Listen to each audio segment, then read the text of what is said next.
Welcome to the Wednesday Challenge, hosted by Sab's Rehabs.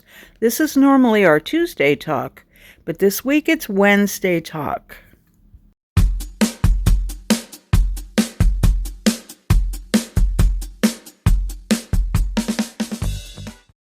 There are so many images in this Netflix series with such a history. First being introduced to Wednesday when I was a kid on the Addams Family TV sitcom. I'll be focusing on these two images. I'm using a 36-inch round glass tabletop from Pier 1 that I've had for a long time, and it's beveled, so I have it upside down so that I'm painting on the wrong side. So I'm so glad that it's a 36-inch round because a yardstick was most helpful in determining what the center was and my calculations that continue afterwards. My mind is dividing this image up into 8 sections. If you see the yellow pieces, that's what made me realize I could put it into 8 sections.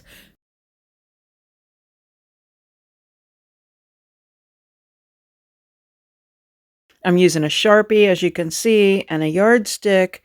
And after I measure out 4 quarters, then I proceed to measure the eighths. I use the yardstick in between the wedges and get the center, and then I figure if it intersects the middle, then I've got my wedge.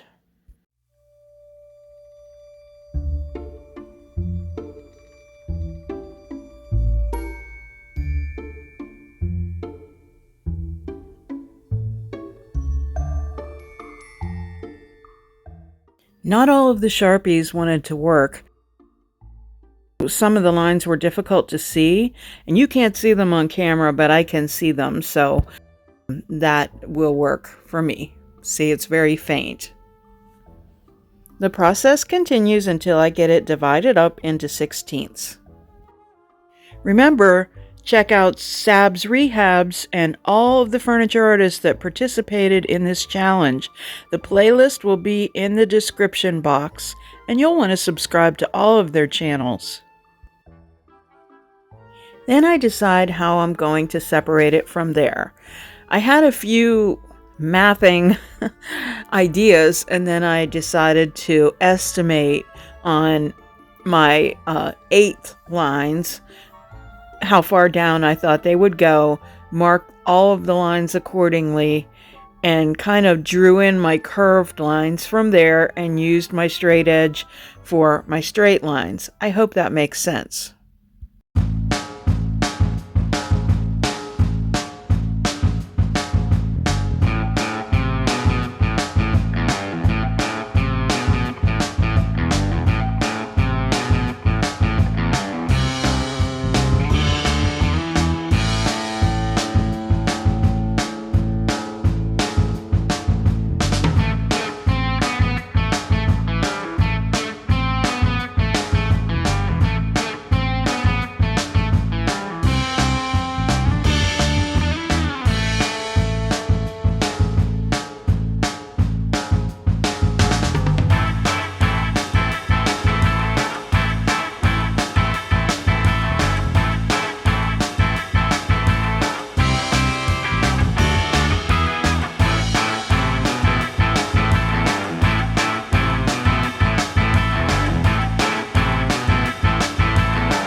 Constantly referring to my picture as a guide, I begin to fill in all those little lines.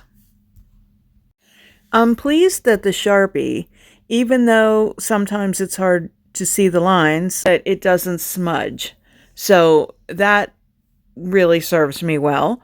And I constantly refer back to that picture so that I can map out every little area. So, and it's hard to show you this also on film because of the reflection from the glass. We'll speed it up and you can kind of see the process where we go from here.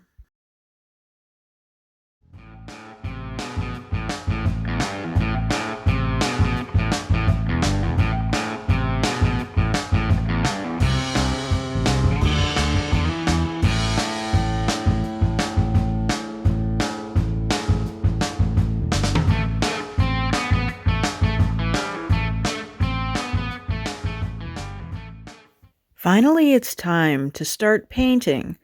I'm just using Dixie Bell's Silk in Anchor because I think that because this paint has a sealer in it, that if it's needed to wipe the underside, it could be done, but I just felt for durability that would be the best choice of paint.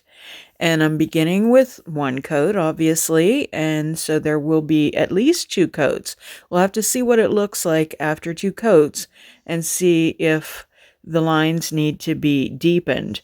The good thing about starting with the deep lines first is that I'll have a definite framework and I don't need to worry if my paint kind of goes over the lines when I'm doing the color portion.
The painting continued and sometimes required some color mixing.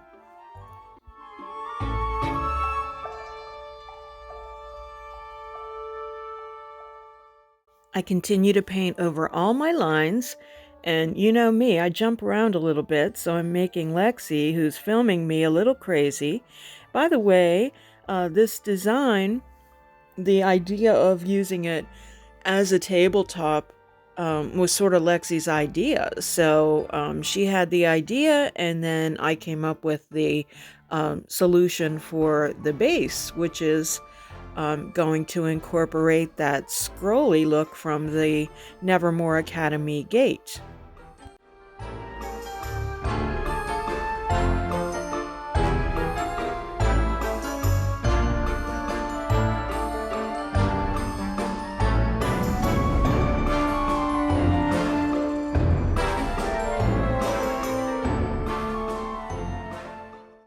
Next, I'm using a pattern that I had from a chandelier that you put together years ago. And, you know, I keep these patterns sometimes, and sometimes I never use them, and sometimes I remember them, and then I use them. Well, I had to put it on the block poster site and enlarge it a little bit in order to make this pattern. And I had to cut each half because I'm definitely modifying it. It was supposed to be a chandelier, so the candle part got cut off and the base got widened. I'm using two by 4 3/4 inch plywood sheets. So I wanted to make sure that I knew exactly how far to cut the slot. So I played around with 2 post-it notes until I figured that out. So I also separated my design by 3/4 of an inch considering that's how thick the plywood was. So I then used the jigsaw and cut out all those little shapes. That took quite a while. It took the better part of an afternoon and into the next morning.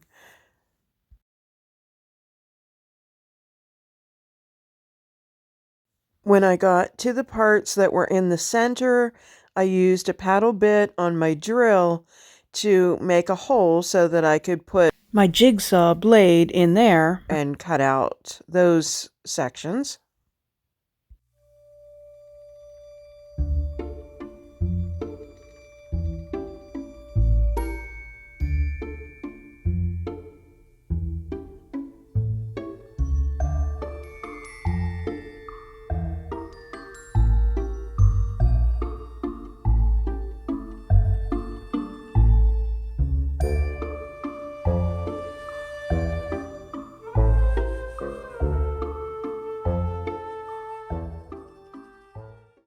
It was tedious work, but fun to see it come together.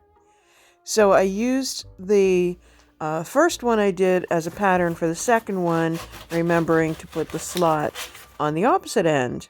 So when I was done, it was time to sand everything. Because of the plywood, it was chipping in certain areas. So that's why I had to use some Dixie mud to fill in some of those little areas where I went in too far with the saw, and also where the ply tended to chip in a few places. So after I did that and then sanded again, then it was time to start painting.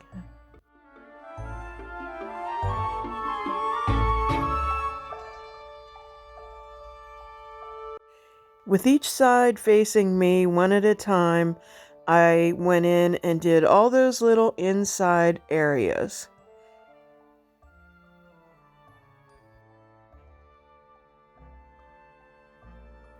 With everything painted, it was time for the test. Although I did test it before I painted it. But I put one side down, grab the other side, and make sure that it fits together properly.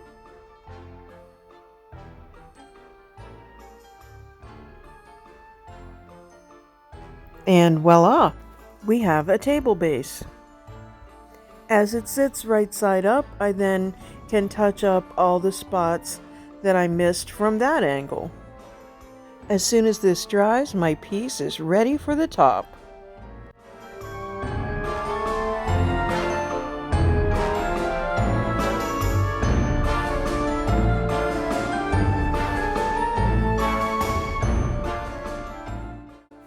Update on my beautiful table. It's not really that sturdy.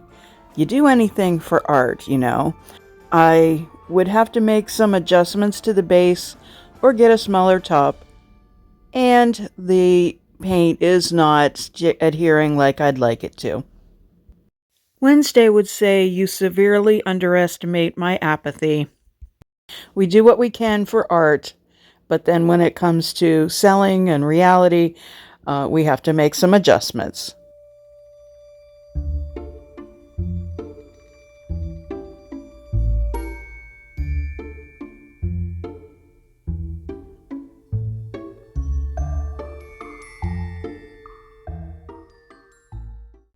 Thank you so much for watching today. If you like this video, how about giving it a thumbs up and also share it with your friends? If you haven't subscribed, you'll want to do that so you don't miss anything. Visit us at LiVintageDecor.company, and on Instagram we're LiVintageDecor, and on Facebook we're LiVintageDecor Altoona. Stay well.